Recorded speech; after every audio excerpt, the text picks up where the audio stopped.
কিন্তু পরম গর্ব 1971-এর মহান মুক্তিযুদ্ধ। একটি জাতি যুদ্ধ করেছে। এটা কোনো রাজনৈতিক দলের যুদ্ধ ছিল না, কোনো গোষ্ঠীর যুদ্ধ ছিল না, বাঙালি আপামর বাঙালিদের একটি যুদ্ধ ছিল। বাঙালিদেরকে সামরিক বাহিনীতে তুচ্ছ-তাচ্ছিল্য করা হতো, এরা মাছলি খায়, নন মার্শাল রেস, এরা কি যুদ্ধ করবে। সেই ধরনের পরিস্থিতিতে বাংলাদেশকে যখন 25 বছর একটা কলোনি বানিয়ে দিয়েছিল পাকিস্তানিরা, সেই পরিস্থিতিতে বাঙালি গণতন্ত্রের জন্য লড়াই করেছে, কিন্তু গণতন্ত্রকে দূরে ঠেলে দেওয়ার ফলে এবং বাঙালিদের উপরে একটি বর্বর ক্র্যাকডাউন চাপিয়ে দেওয়ার ফলে আমাদেরকে মুক্তিযুদ্ধে অংশ নিতে হয়েছে।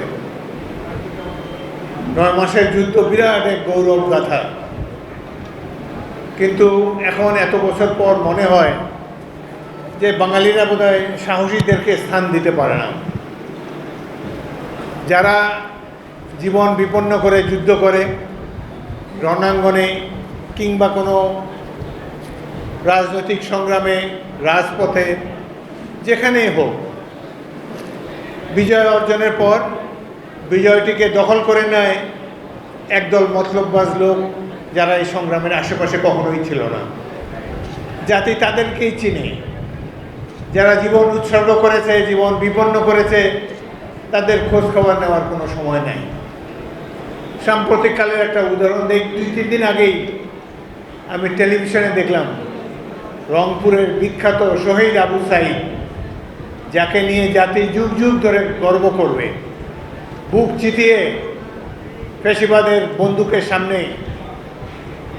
যিনি দাঁড়িয়েছিলেন, প্রতিবাদ জানিয়েছিলেন, জীবন উৎসর্গ করেছেন, এখন ধীরে ধীরে মানুষ তাকে ভুলে গিয়েছে।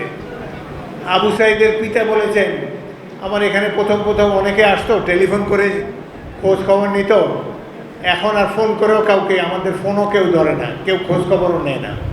তো আবু সাইদের যদি এই অবস্থা হয়, বাকিদের কি অবস্থা কল্পনা করে দেখেন।